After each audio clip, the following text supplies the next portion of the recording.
Northern Minnesota Territory, December 1888. Pine and spruce bowed under a snowpack that had already swallowed fence rails and turned wagon ruts into white trenches.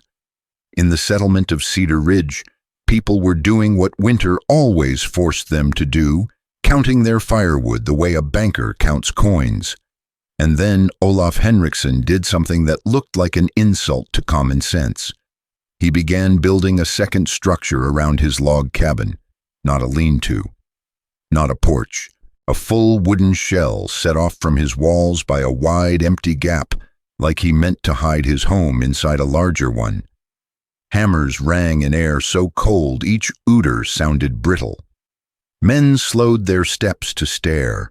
Women watched from doorways with that tight, quiet worry frontier towns saved for waste. Olaf kept measuring cutting nailing breath, smoking hands steady like winter itself had handed him a blueprint. And somewhere beneath the laughter a promise formed. When the real cold arrived, there would be a number that made every skeptic go silent. By the first Sunday after he started, the judgment had already spread. At the church steps, boots stomped snow and voices lowered the way people speak when they're certain they're being charitable. "He's burning lumber to heat air," one man said. "He's building a barn for ghosts," another muttered. Children circled the site at a distance, sensing that grown-ups were angry in that special way that pretends to be amusement. Olaf's wife, Ingrid, carried water from the well and felt the weight of those looks, the way you feel a storm in your joints, silent, unavoidable. Money on the frontier wasn't an idea. It was nails and boards and flour and time. Their outer shell was costing them all of it. Yet Olaf never argued. He didn't give speeches. He only worked, and when someone demanded why, he would smile, as if the answer didn't fit inside words meant for warm rooms. If you want stories like this, old skills tested under real weather, subscribe and tell us where you're listening from. And while you're here, drop the coldest winter you've ever lived through, because the winter coming for Cedar Ridge wasn't interested in opinions. It was interested in proof. Olaf Henriksen wasn't inventing anything. He was transplanting instincts. Back in western Norway, he'd spent years shaping fishing boats. In salt wind, learning that wood can be strong and still be ruined, that what kills timber isn't always waves but trapped moisture and still air where rot can begin its slow work. A hull that can't breathe softens. A seam that can't dry fails. On the docks, men didn't argue philosophy. They watched what lasted. When Olaf reached Minnesota in the spring of 1887, he brought that dockside seriousness with him. His first winter in Cedar Ridge, he watched cabins the way a shipwright watches planking, tight chinked logs, a heavy stone hearth, moss and clay pressed into cracks. Everything built as if the goal was to seal out the world completely. Yet families still shivered through January, feeding fires like starving animals. Olaf noticed something worse than cold. The fuel itself was sick. Firewood stacked outside under tarps, and crooked lean-tos came in damp, frosted, sometimes slick. It hissed, smoked, and left black glaze in chimneys creosote that could ignite if the draft ever ran hot enough. People blamed the climate. Olaf blamed moisture. On paper, a cord of seasoned hardwood could keep a cabin alive. In reality, Cedar Ridge was burning winter twice, once in the stove and once in frustration. Olaf would watch a neighbor drag in a frozen armload and throw it on coals. The fire didn't leap. It sulked. It spent its first strength boiling water out of wood instead of heating a room. Olaf had a simple rule from the sea: if you keep water out, wood stays honest. If you let water in, everything else becomes harder: warmth, health, even sleep. He began keeping notes like he used to keep in a yard ledger: morning temperature, wind direction, how long the fire held. He handled split logs and felt the heaviness that told him moisture was still trapped inside. A damp log doesn't just burn cooler, It steals heat to evaporate its own water before it will truly combust. That stolen heat is paid for in extra wood, extra smoke, extra coughing. He didn't need fancy instruments to see the pattern. Winter was a court, and Cedar Ridge was walking and unprepared, bringing wet fuel to fight dry cold. By the time December 1888 came around, Olaf had stopped asking whether he could survive. He was asking whether he could survive without being slowly ground down. So he began the build that made him infamous. His cabin was modest, roughly 16 by 24 feet, squared and stubborn like most frontier homes. Olaf marked a line around it in the snow-setting stakes about 3 feet out from each wall. That distance mattered. Too tight and the gap would become a damp pocket. Too wide and you'd spend money you didn't have. He sank posts into ground that fought him like iron. Each post stood near 10 feet, buried deep enough to resist the shove of wind and drift. He framed a second outline around his house, then began skinning it with boards. The boards were not tight like cabin logs. They were overlapped and spaced in places on purpose. It looked sloppy to the men who believed tight meant warm. And that's when Jacob Lindström arrived. Swedish, older, respected the kind of builder people listened to because he'd seen winters take fingers and pride. He stared at Olaf's loose outer siding and shook his head. "You're building a bigger loss," Jacob said. "Heat will bleed." What Olaf was making wasn't a second house in the way Cedar Ridge understood houses. It was a shield, a sacrificial skin, a place where wind and snow could spend their violence without touching the real structure beneath. His first principle was simple: stop the wind before it can strip heat from the cabin walls. Wind doesn't just feel cold, it accelerates heat loss by scouring warmth away from surfaces. Olaf's outer shell took that beating. The cabin inside sat behind it, facing slower air. His second principle was quieter still. Air can insulate if you keep it from turning into a wet trap. That 3-foot buffer acted like a thick double pane, a dead air zone that reduced how fast the cabin's heat could leak outward. But Olaf didn't seal it like a jar. He gave the outer shell controlled breathing, small openings low near the base, and larger vents high under the eaves. That way, air could move through the gap, gently carrying moisture out, without allowing weather to drive in. Snow could pile against the outer wall like a siege, but it would be sieging an empty perimeter, never reaching the cabin logs.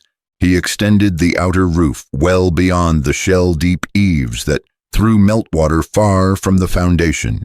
He sloped it to shed drift the way a ship sheds green water. Then he did the part no one expected. He turned the gap into a larder for survival. Olaf stacked his cordwood in that protected space as carefully as a man stowing cargo. Splits stood on end in tidy rows, bark outward with narrow channels between for air to slide through. Not wind, not a gale. Just steady exchange, enough to keep condensation from settling and enough to let wood continue drying even in the heart of winter. In a few weeks, the difference could be felt in the hand. Wood that stays under snow absorbs and refreezes, cycling moisture over and over. Wood that stays under cover with ventilation slowly sheds what it still holds. Properly dry fuel below roughly 20% moisture burns hot and clean. Above that, much of your fire's energy goes to steaming water instead of warming bodies. Olaf wasn't chasing comfort as luxury. He was chasing efficiency as mercy. Fewer logs carried less smoke, inhaled fewer nights waking to stoke a dying fire. Cedar Ridge called it waste. Olaf called it preparation. By Christmas, the shell was complete. From the road, Olaf's place looked like a cabin swallowed by a crude shed. The gap between walls was now filled with neat stacks of fuel, and the town treated that detail like a punchline.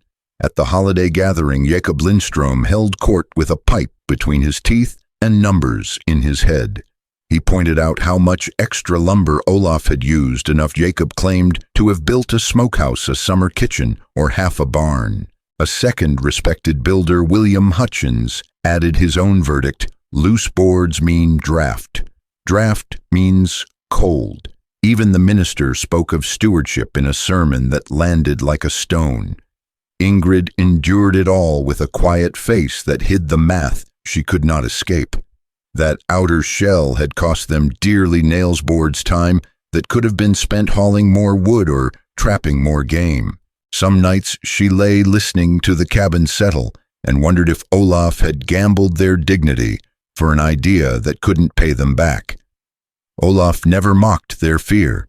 He only kept working, stacking, adjusting vents, sealing the outer roofline like a man preparing for a storm he could already smell. He also kept records, not the kind that impresses city men, just honest notes made by lamplight. Outside temperature, inside temperature, wind, how often the fire needed feeding, how much smoke the chimney produced when the wood came from different stacks. He even weighed a few sample splits early, and then again later, watching them lose mass as they dried, an old dock trick when you don't have instruments. You can't argue with lighter wood. You can pretend it's nothing, but you can't argue. Still, Olaf knew the settlement wouldn't be convinced by notebooks. They would be convinced by suffering. That's how frontier logic worked. An idea wasn't true because it sounded smart. It was true if it kept children breathing easy in February. In the last week of December, the air began to sharpen. Snow squeaked under boots. The sky turned that hard, pale blue that made distances look too close. Even the loudest men grew quieter. Winter was gathering its case. Somewhere out beyond the black timberline, the kind of cold that doesn't negotiate was walking toward Cedar Ridge. Olaf's neighbors had already decided what they would say when his experiment failed.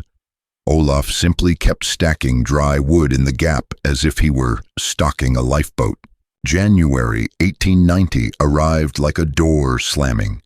The morning of the 17th carried a strange stillness, the kind old settlers distrusted more than wind. By afternoon, a pale lid of cloud pressed down. Men at the trading post glanced outside and said the same two words under their breath: bad weather. They were understating it. Overnight, the temperature plunged toward 40 below zero Fahrenheit, and the wind rose hard enough to turn snow into a weapon. When the blizzard hit, it didn't fall. It fired sideways. It erased fences, swallowed paths, and filled the air so completely you couldn't tell sky from ground. To step outside was to be sand-blasted by ice. The settlement shut like a clenched fist. For days, Cedar Ridge was cut off, no road. Out no road, and only the noise of wind worrying every crack and corner. Inside cabins, families went into the oldest routine on earth. Feed the fire, keep the children close. Listen for the sound of trouble chimneys, choking drafts turning sharp, the sickly cough that means smoke is winning. Wood that had been fine yesterday suddenly came in glazed with frost. When wet fuel meets desperation, the room fills with bitter air, and you begin to measure life in minutes between stokes. In Jacob Lindstrom's cabin, the hearth ate wood like a starving animal. Jacob had to pull splits from his outside lean-to through a narrow trench he dug in the drift. The wood came in rimmed with ice. He threw it on coals, and it hissed, steaming like it resented the demand. The fire smoked, the chimney draft faltered, and the room never rose much above the low 50s. They slept in coats. Breath fogged above blankets. In William Hutchins' house, it was worse. He began burning green wood cut too recently, still heavy with water. A smoldering fire can make you feel alive and still kill you slowly because it makes smoke you can't afford to breathe and heat you can't afford to lose. William's youngest developed a wet cough that tightened at night. Ingrid, hearing of it, felt that old fear creep close. Winter doesn't only freeze. It wears you down until mistakes feel inevitable. Meanwhile, inside Olaf Henriksson's cabin, the storm found less to grab. Olaf stepped into the gap between his cabin and outer shell, and felt something he hadn't felt outside in days' movement without violence. The wind still moved through, but broken gentled stripped of its teeth. He reached into his stacks and pulled dry splits that felt light and honest in the hand. He carried them inside like a man bringing clean medicine. The fire caught fast, bright flame, little smoke. By mid-morning, the cabin held near 70 degrees. Not luxury, not softness, just steady warmth that let bodies unclench. The difference wasn't magic. It was physics behaving the same way it always behaves. Dry wood burns hotter because it doesn't waste heat evaporating its own water. Hotter fire means stronger draft, which means cleaner burn, which means less smoke lingering where children sleep.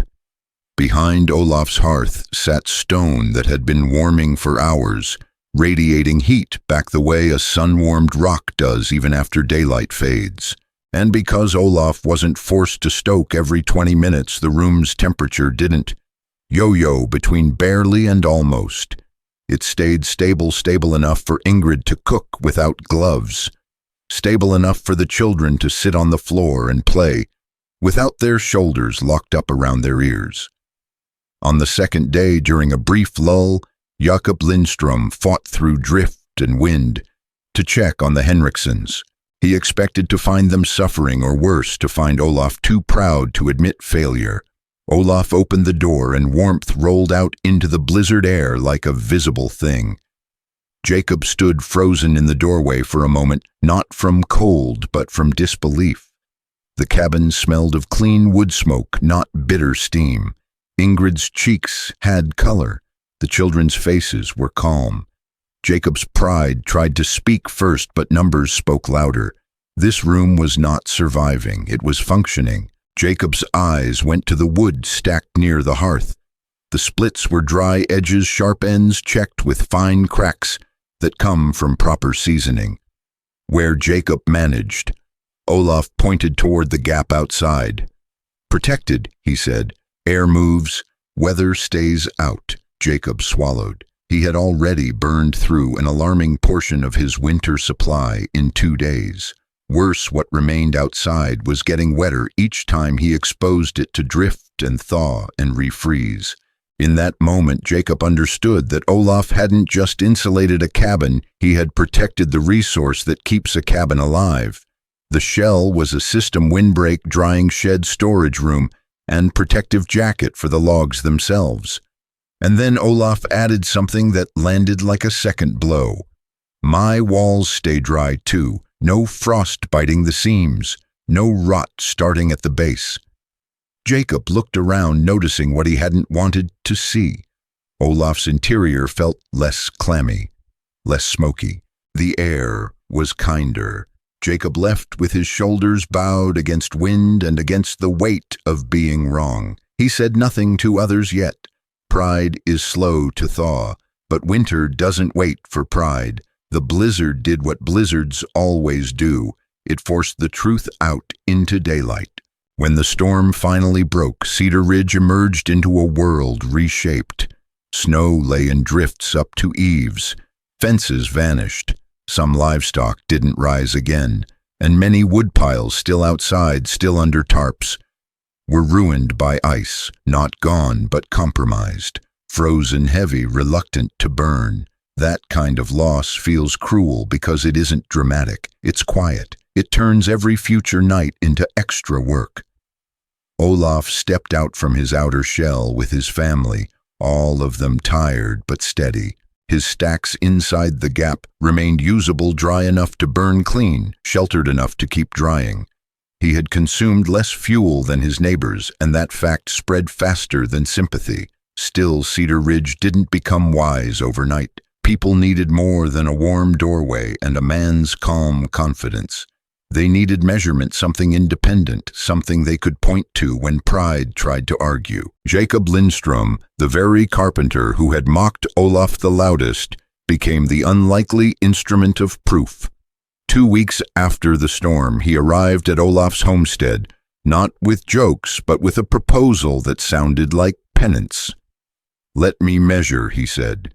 "Your cabin and mine. Same weather, same schedule. No stories, just numbers. Olaf agreed without hesitation. He had built for this moment. Winter was still in session, and the verdict would be written in ink. Jacob ordered a spirit thermometer from the nearest city, one meant for serious cold, not parlor comfort. He brought a notebook and the stubbornness of a man trying to rescue his reputation by being honest. For 3 weeks he visited at fixed times, sunrise, noon, dusk, taking interior readings in both cabins. He kept the doors closed as much as possible to avoid cheating the measurements. The pattern emerged quickly. Olaf's cabin held near the high 60s, most days dipping only slightly at night. Jacob's hovered in the mid-50s, even with constant tending. That gap around a dozen degrees wasn't just comfort, it was the difference between sleeping and merely enduring. Jacob then did what frontier men respected. More than temperature, he counted fuel. Every split carried inside was recorded. He measured average size and estimated volume week by week. Olaf's household burned well under a cord during the test period. Jacob's burned more than twice that, trying to keep up. The numbers didn't insult anyone. They simply existed. And then Jacob turned to the core of Olaf's secret moisture. He took random splits from both piles, weighed them on a merchant's scale, then split them to inspect and judge dryness. Olaf's wood stored in the ventilated gap was consistently in the low to mid-teens for moisture content. Jacob's outdoor wood was often above the mid-20s, sometimes higher after exposure to drift and thaw.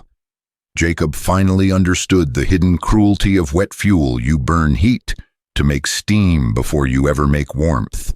By late February, the town gathered in the community hall, boots stomping wool coats, shedding snow lantern light, trembling on faces that had been tired for months. Jacob stood up front with his notebook, and he did something rarer than innovation. He admitted error. Not theatrically, simply. He read the temperatures, the wood consumption, the moisture comparisons.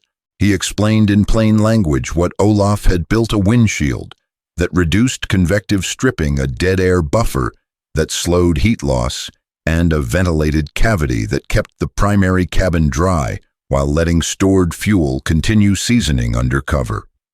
William Hutchins objected the way a builder must.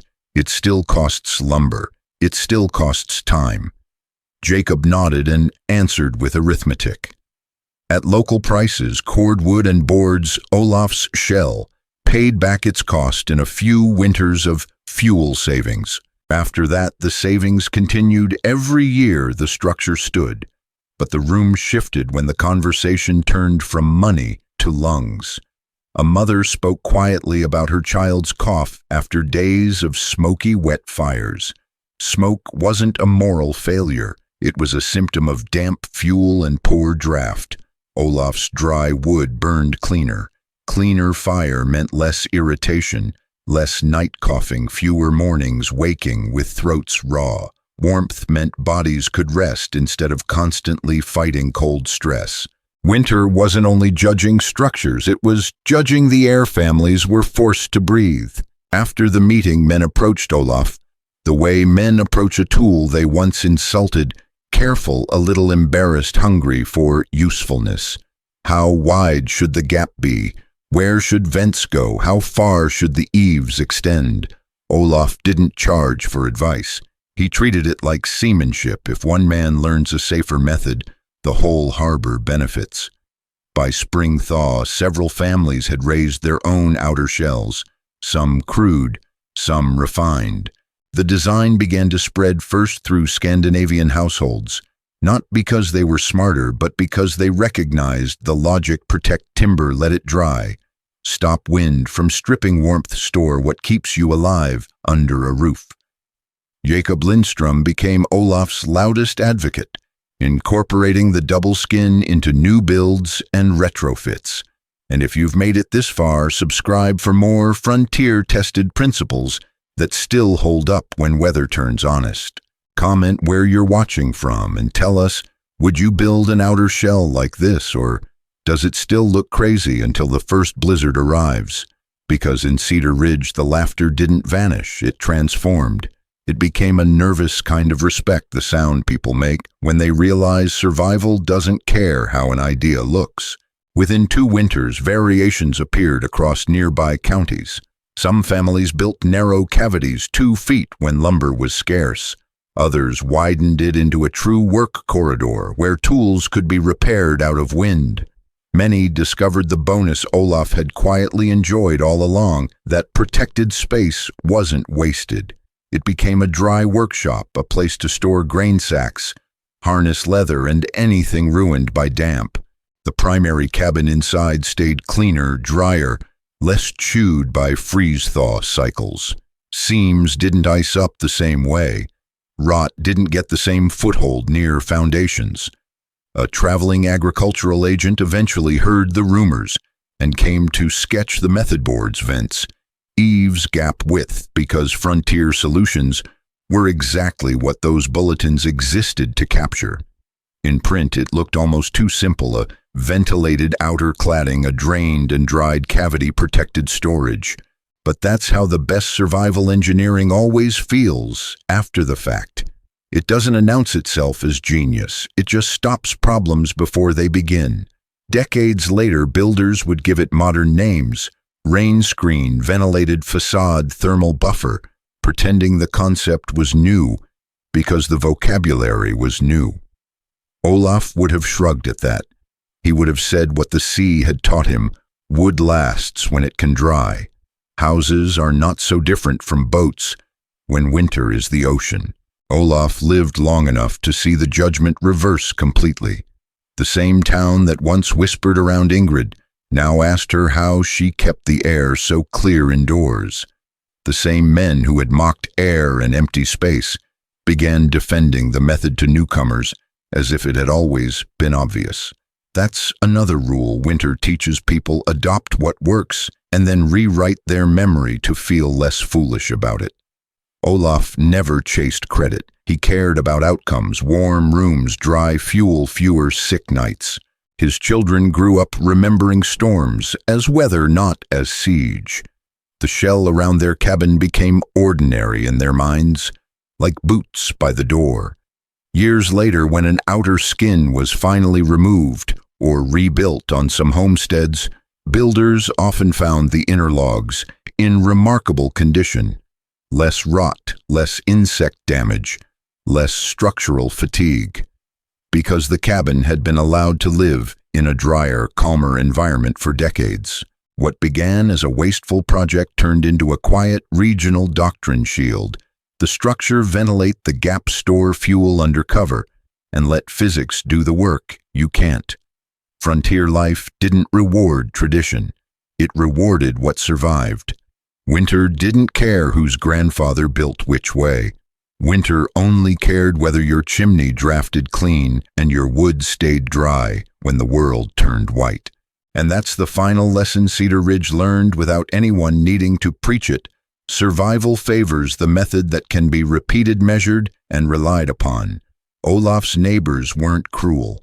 They were trapped inside assumptions, that tight walls are always warmer, that extra lumber is always waste, that a strange-looking build must be vanity. Then the blizzard came and forced the argument out of mouths and into thermometers and wood piles.